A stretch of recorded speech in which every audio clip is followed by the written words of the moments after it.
Welcome to part 2 of Robin Hood versus Hollywood, where we compare and contrast 5 different Robin Hood movies, along with dozens and dozens of original 15th century ballads, poems, songs, whatever you want to call the stories. Now, before we dig in, you'll need a bit of background. Much can be found in part 1, link above and in the description, but some things need to be emphasized.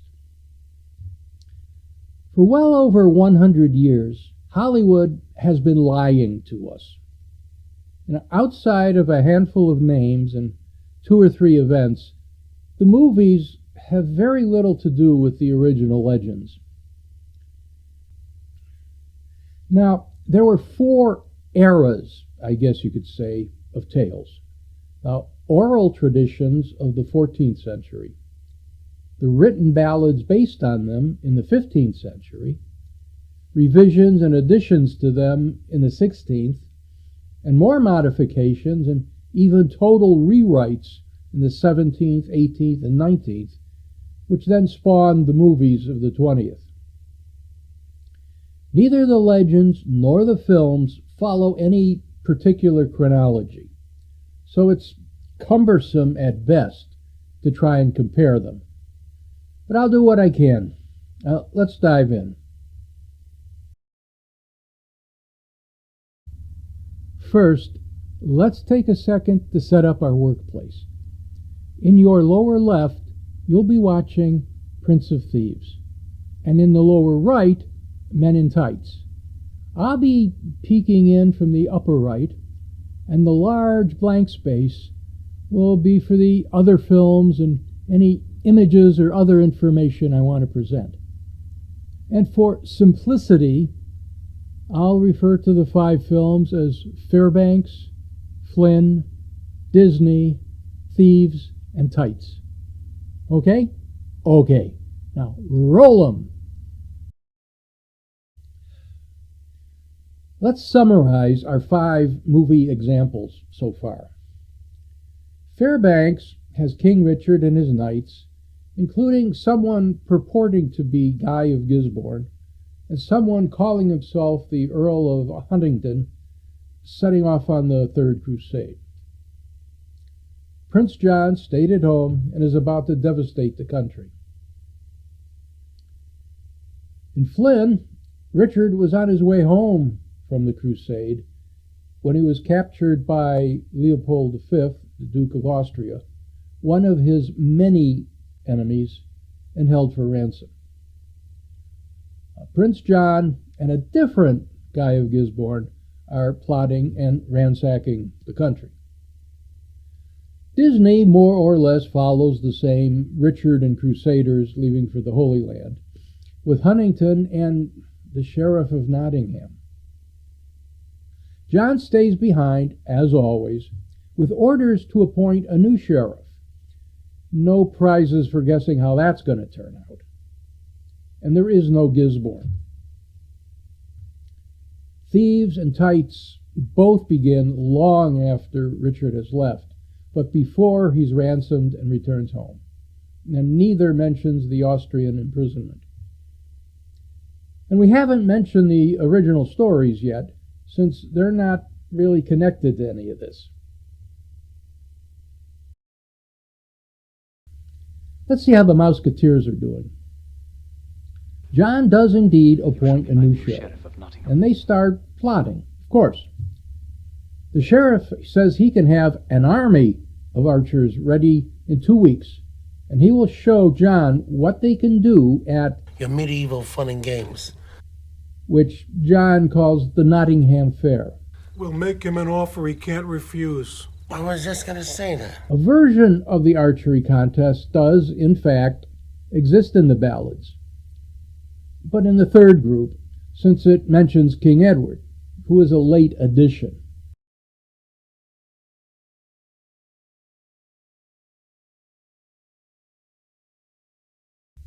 And there is no Marion.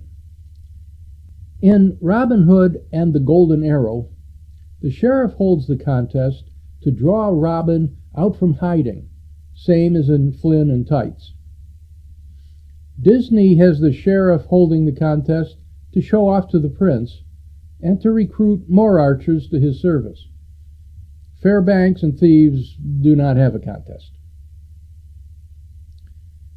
While the concept of the contest is constant, the details vary widely. Now, I'll outline them in 3 sections. The idea itself and any lead up to the contest, and the immediate aftermath. Now, there are longer-term results, but we'll look at those separately.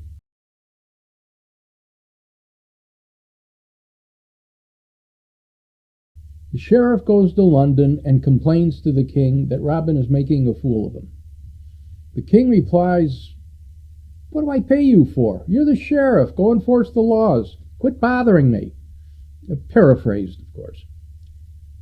On his way back to Nottingham, he conceived of the idea of a contest, which he was sure Robin could not pass up, and the prize of, quote, "an arrow with a golden head and shaft of silver white, who on the day should bear away for his own proper right," unquote.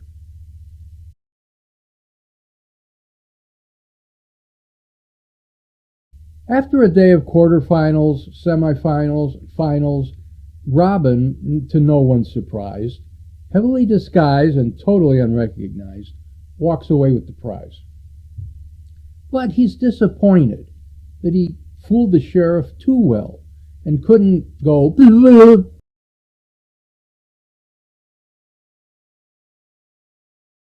Little John to the rescue. He suggests Robin send the sheriff a note, which he does, tied to an arrow and shot into the castle. This project, it was well performed. The sheriff the letter had, which when he read, he scratched his head and raved like one that's mad.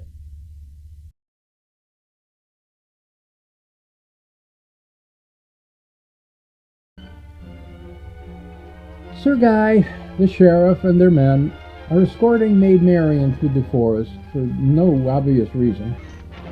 Robin and company attack.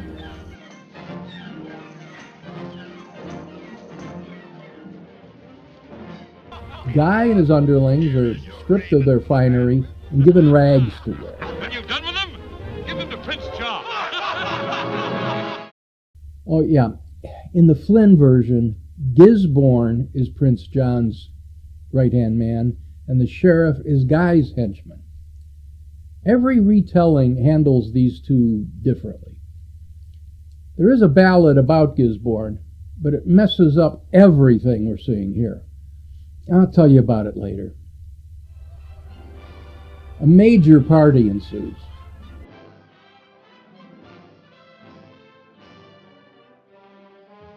Robin explains their operation to Marian, and they take a stroll through the forest. You can feel the screen starting to heat up. Much, the miller's son, maybe I should just call him Much Miller from now on, and Marian's lady-in-waiting are getting friendly.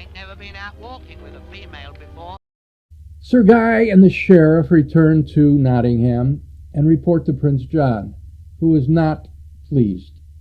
You're fortunate not to be paying for this with your head. They agree that since Robin Hood is too good to fight, they would try to trick him with an archery contest. The sheriff proposes the gold arrow as the price, personally presented to the winner by Maid Marian. They know Robin wouldn't turn that down.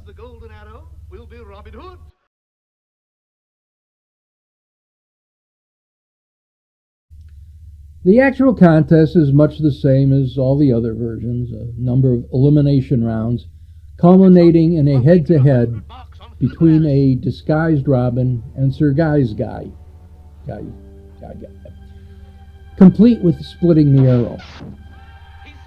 Marian recognizes Robin and starts fidgeting, tipping John and Guy off.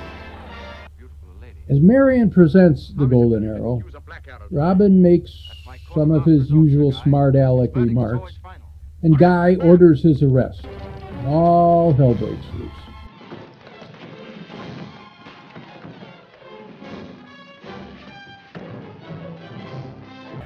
And since he's outnumbered about 1,000 to 1, Robin is subdued and dragged off.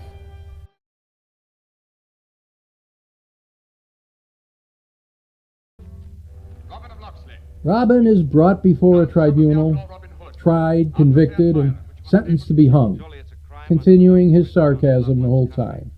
Don't take him away.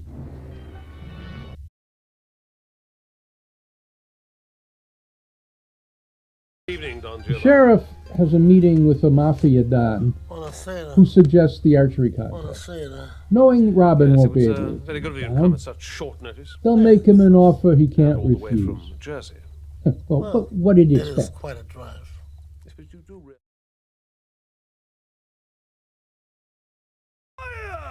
The usual, an elimination round and a head-to-head shoot-off with the sheriff's man under the watchful eye of an assassin in the tower. At least that's new. Robin is unmasked before the final round. The script says he gets an extra shot and splits the thug's arrow with a surface-to-air guided missile.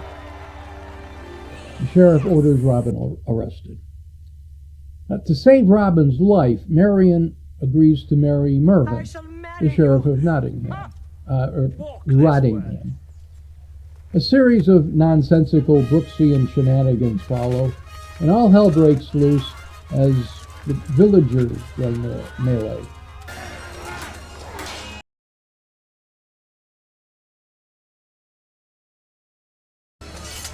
Sheriff wraps Marion in a rug and carries her off to the tower.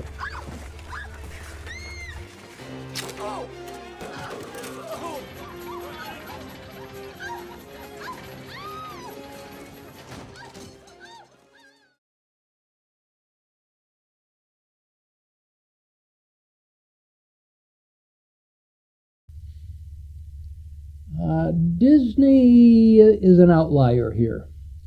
Their contest is not for the purpose of drawing Robin Hood into the open. If you remember, the Nottingham Fair is a regular event. The sheriff had bragged that he could create a new posse-army and show them off at the fair. Apparently, he's also using it as an audition for even more new troops.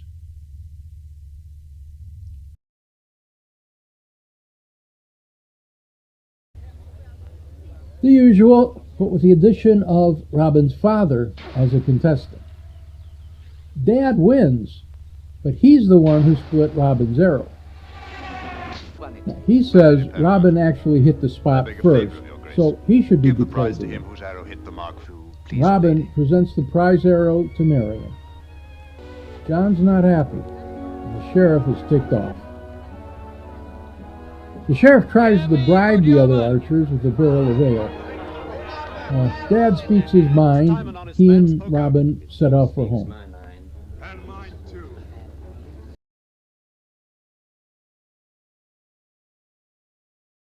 No lickspittle sheriff shall say me name. Dad is shot in the back by Red Gill, the sheriff's thug that he beat in the contest. Robin tracks him and returns the favor, and then retreats into the forest.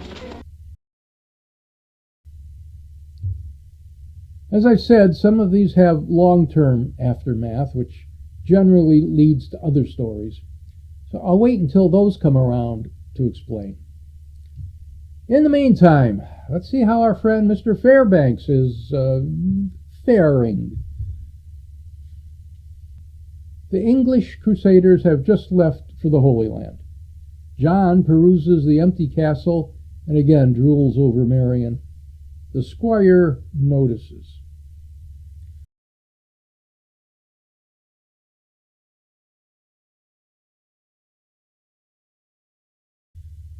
John sets the hounds loose, then tries the crown and throw it on for size.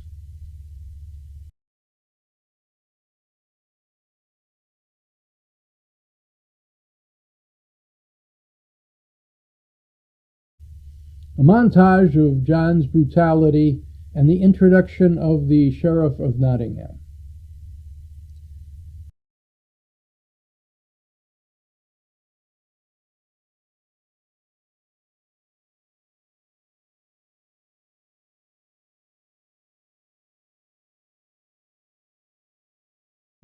Marion tries to plead for the people, but John sets the sheriff to watching her, while the squire keeps an eye on the sheriff.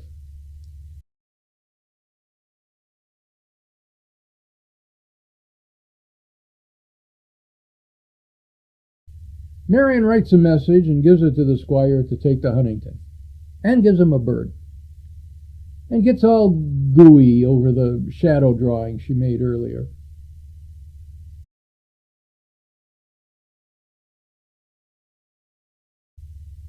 The Crusaders march on. Huntington urges the men on and has words with Gisborne. Enter the squire, and he still has the bird. I can't take another 20 minutes of this useless filler.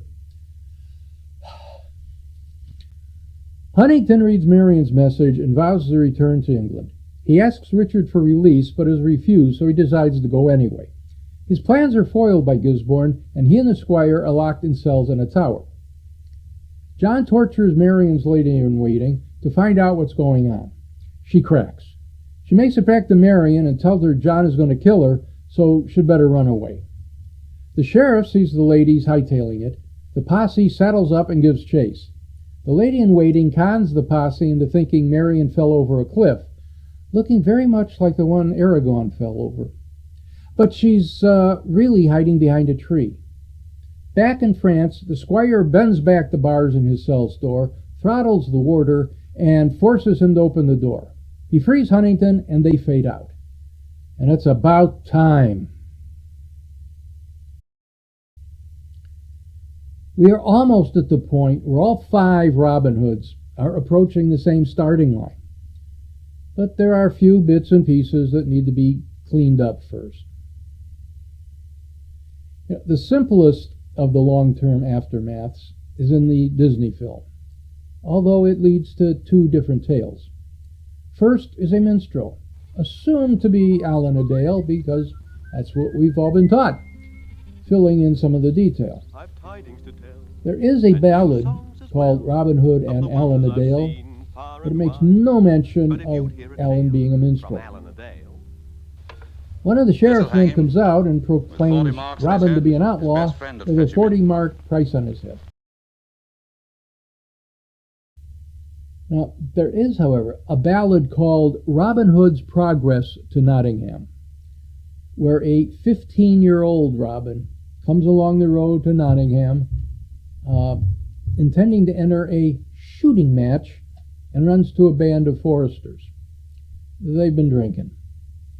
They tease Robin about his youth and, in their opinion, his inferior bow. He makes a bet with them regarding his marksmanship and wins the bet. They, of course, refuse to pay up. I mean, it's just a kid.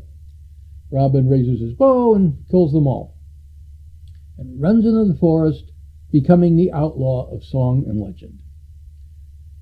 The story is retold in Howard Pyle's 1883 book as How Robin Hood Came to Be an Outlaw. Pyle was writing for a younger audience, so a few changes were made.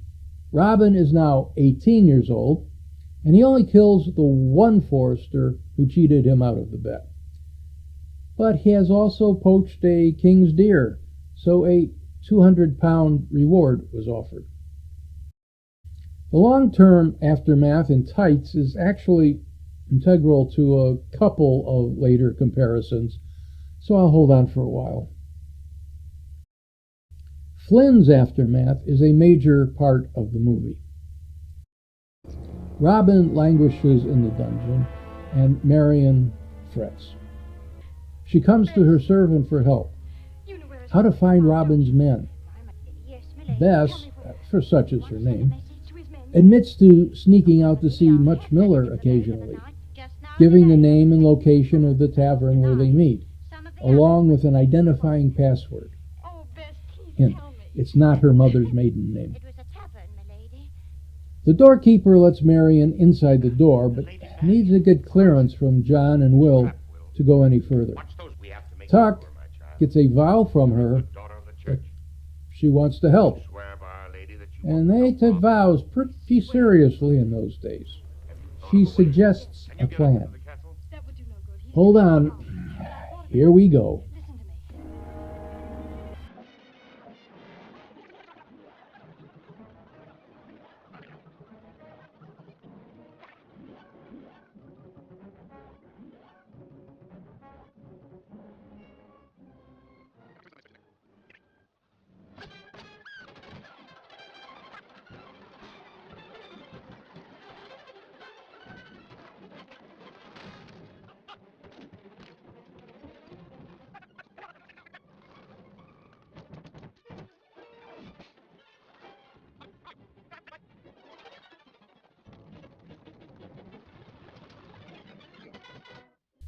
Work like a charm. The aftermath to the aftermath find Marion and Bess discussing what love is, Robin dropping by unannounced, and, mushy stuff, with a little propaganda thrown in for good measure. That it belongs to all of us to live peacefully together, loyal only to Richard and to England. And back to Fairbanks for just a minute or two. Huntington returns to England and is erroneously informed that Marion had died. Richard has reached a truce with Saladin and heads for home. You ever notice how Richard is always eating? Well, all the Robin Hoods are now in England. I'll let them get some rest before continuing with their adventures. I feel like a nap as well.